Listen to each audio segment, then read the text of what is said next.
My name is Tracy. I'm one of the owners here, and I take care of calves and whatever else he's done. You know, that's how farms are. So most of you been on a farm, or like work on. Okay. So this is the calf barn area.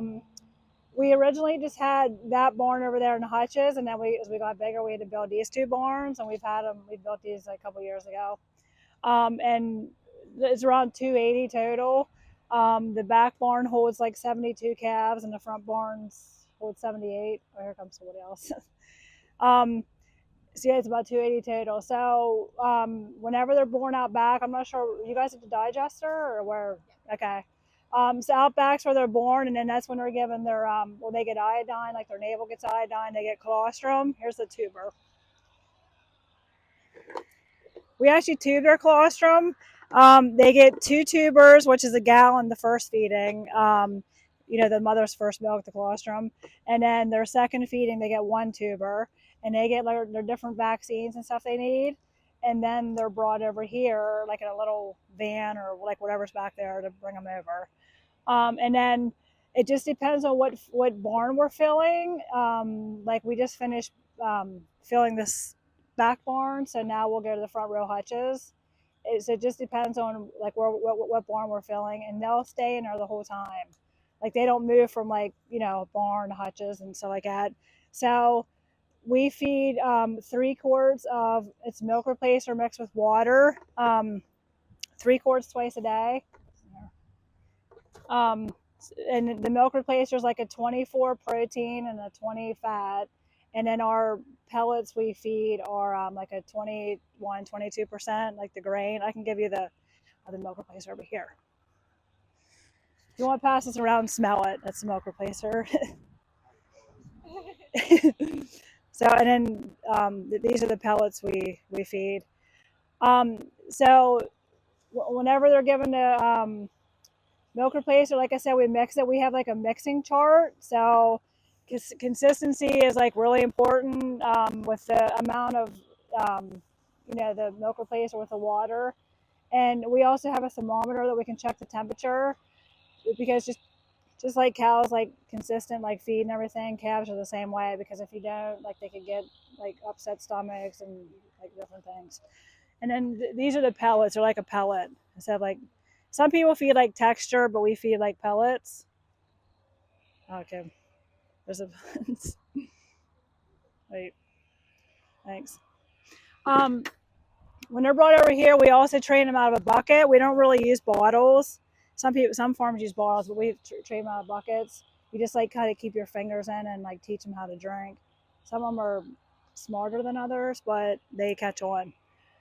So yeah, like I said, they get fed twice a day, 3 quarts twice a day, and that milk shuttle, I'll show you how it works.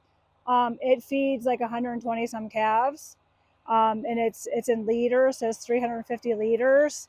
It's actually made in Germany, so everything's like liters. It's like 90 some gallons is what it is.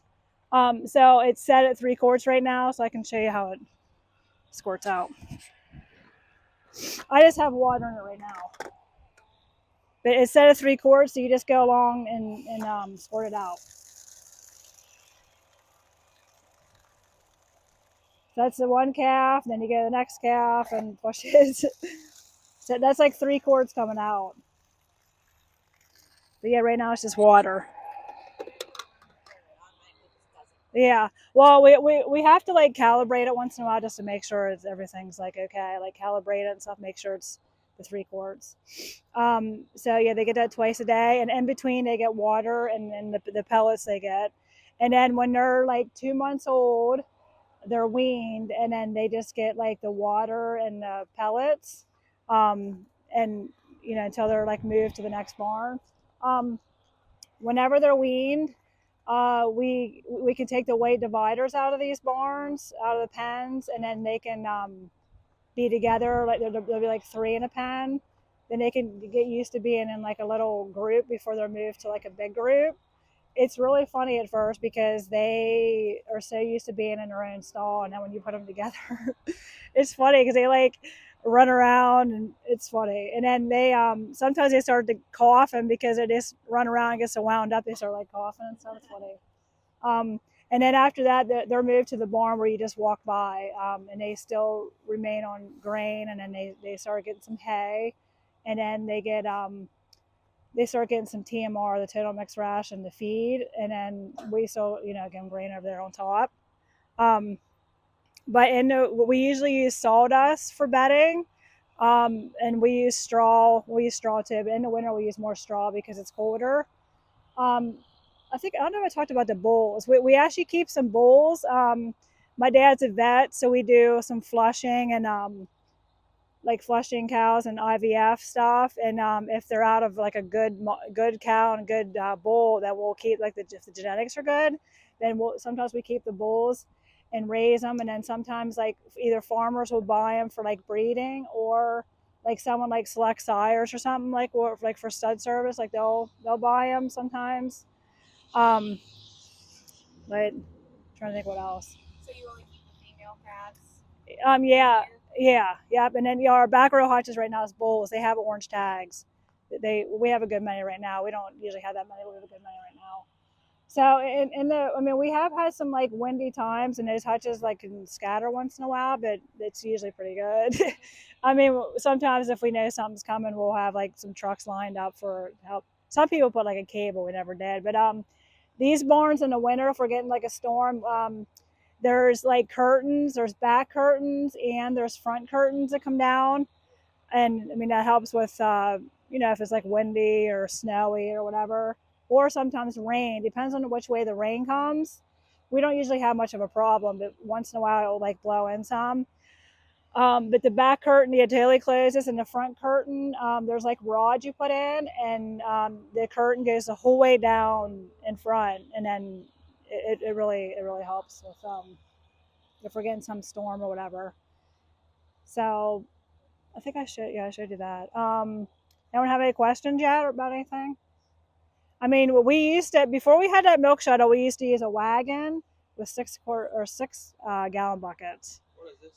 So once the calves are brought over, like I said, they stay in the same area. Like some people think we move from place to place, but they stay in the same area. Just depends on where we're filling. But calves do really good in hutches and these barns.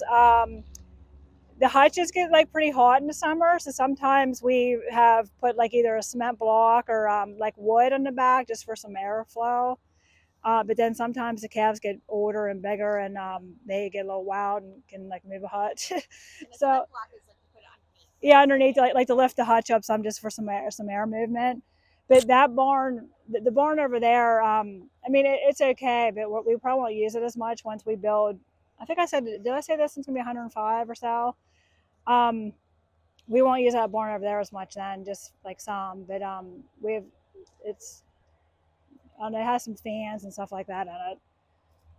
But is there anything else you guys want to know about calves or anything? And then we also have a Kubota that we have a water tank on, and then that's how we feed the hutches. We used to have like a big long hose, but now we have a tank, and then we just go along the hutches, and there's a hose hooked to it and like a little pump, and then we give them water. Sometimes in the winter when it's like freezing cold, we don't give them water. Well, if we give it, sometimes we dump it right away because it just freezes. Especially at night, we really watch the weather a lot, temperature, all that kind of stuff. And then if it's going to rain, you can close the doors and the hutches. That helps, like so it doesn't get in on the grain and make stuff like wet and stuff. How long does it take you to feed all the babies? It usually takes like, it can be different, depends on, if there's a lot of new ones to help drink, stuff like that.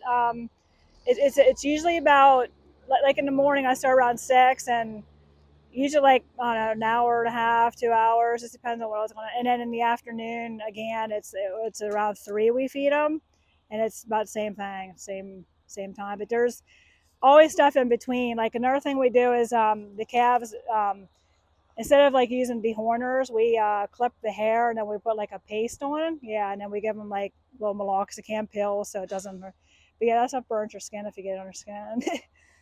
Can you explain why it's important to not have horns? Horns. Well, first of all, sometimes they can get stuck in stuff, like headlocks or something, or they could like maybe do that to each other. Like if cows are messing with each other, they could like hurt each other, or people like come after a person, like hurt people. and stuff. And but sometimes like the way the headlocks are, like if they have big horns, they can't like fit in right and stuff.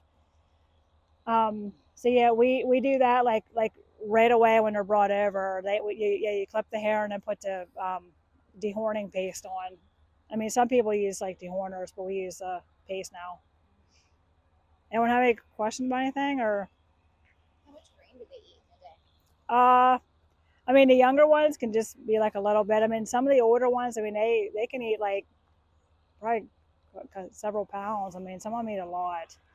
And then we also did a thing one time where we weighed groups of calves just to see what their gain was, and you want like around 2 pounds, like that. But I mean, we've had some 1.8, 1.92. I mean, we're just so you see kind of like where you're at. We've done that before with calves. Either use like a scales or like one of like the tapes that you put around them like an average for because you want about 2 pounds a day. But What are signs on a calf that you look for if they're sick? like droopy ears. Sometimes that you can tell like around their eyes they're not quite right. I mean, sometimes their noses are running, uh, breathing heavy, just like slow, stuff like that. But yeah, their eyes, their ears, eyes, there's stuff like that's like real indicators. You can really like tell. And then, well, if they don't drink their milk either, then that's usually something that's like, okay, there's something's going on. But I mean, we don't take temperatures a whole lot, but we sometimes we take their temperature and check. But well, as I say, another thing, whenever you're doing a milk replacer, I don't know if I said that we have like a scales. I mean, the milk replacer bags, there's 50 pounds, they're 50-pound bags. And then we have a scales, like if you have to add more. So we have a scales to weigh it out so it's like consistent. And then we also have a thermometer to check like the temperature and everything. So, I mean, if you go straight through one of these barns feeding, I mean, it can be like 15, 20 minutes. It doesn't take real long unless you have to help with new ones and stuff like that. But it goes pretty quick if you're going through just feeding the calves. If they already know how to drink and all that, it can go pretty quick. But then I mean we have to mix a couple batches and then get on through hutches and that barn Did you too. say that it has to be a certain temperature the milk replacer does? Yep. Yeah. Yeah, and then I think I said before it's a 20. It's a 24-20, 24 protein, 20 fat, and then our pellets are like a 21, 22%. But yeah, it needs to be a certain temperature. It says right on the tag. I have it marked on a thermometer like where it has to be, like the temperature. So, but yeah, consistency is really important with caffeine and everything. But I mean, another thing, like if we have twins born, we really usually don't keep the twins because usually they're like smaller. They never really catch up. We actually did the other week because they were pretty good size, so we kept them. But if it's a bull and a heifer, we don't because the heifers are free martining and she usually doesn't breed right, so we don't keep them. But the bulls that we keep come over here. The bulls that we don't keep go to the sale barn like Monday. The sale barn or livestock auction in Martinsburg is where they go Monday nights. Um, I mean, so yes, some we don't keep, some we do, but they're kept out back. They get like a different type of when they get colostrum, they get a different type of like milk replacer and stuff. So, but any but yeah, that bottle is actually a 3-quart bottle. It's pretty big. Sometimes I joke around and say, "Do you think a little kid could drink it? Like a baby?" Oh my word, That'd take them a while. that's a big bottle. So How old yes. are they until they move on to the next? Well, like they get weaned at 2 months. They're on milk for when they're like after their colostrum clear till like 2 months old and then they're weaned. And then I mean it can be two like rated 2 months or moved because it depends on what space we have. Like sometimes we'll rush for space, they have to get moved like right away. Other times they can be here for maybe 2.5 months. It just depends on where we are for space. But another thing with like cleaning these out, it's really easy. Once you take the panels out and they're together in a group, like the front. I mean, you probably see like the front like swings open, and then you just go with the skid loader, clean all the crap and straw, bedding, all that kind of stuff, and then we clean them. The white dividers get like power washed, and we put like lime and stuff like that, and and then we like them to sit a little bit. but sometimes we don't have that because there's so many.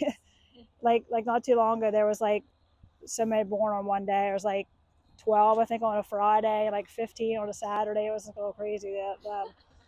But I mean, that's not normal. I mean, it goes in spurts. So sometimes we have a lot born, and sometimes it's just a couple a day. It's always different. You just never know like how many are we born. I mean, some of these are made where the curtain just comes from the up there down to the stall.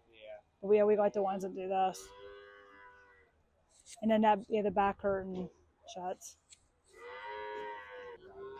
Oh, the names on it. Okay, the big number is their number, and then the mom and the dam, which is the mother, and then the sire, which is the bull, is on there, and then the date when they're born.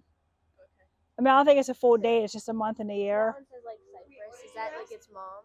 Yeah, let me see closer. How are they laid out again? Look here, buddy. Hey, look here. The 17429 is the mother, and then this Cypress, that's the father. That's the sire. So the mom is a number and the dad has the name. Yeah. And then when they're born, they get the button tags put in, like the little round button tags, for identification, and everything's written down and then put in the computer. And then when they get a little older, they get the big tags. It's like she understands. She's like, Yeah. oh, yeah, they're talking to me.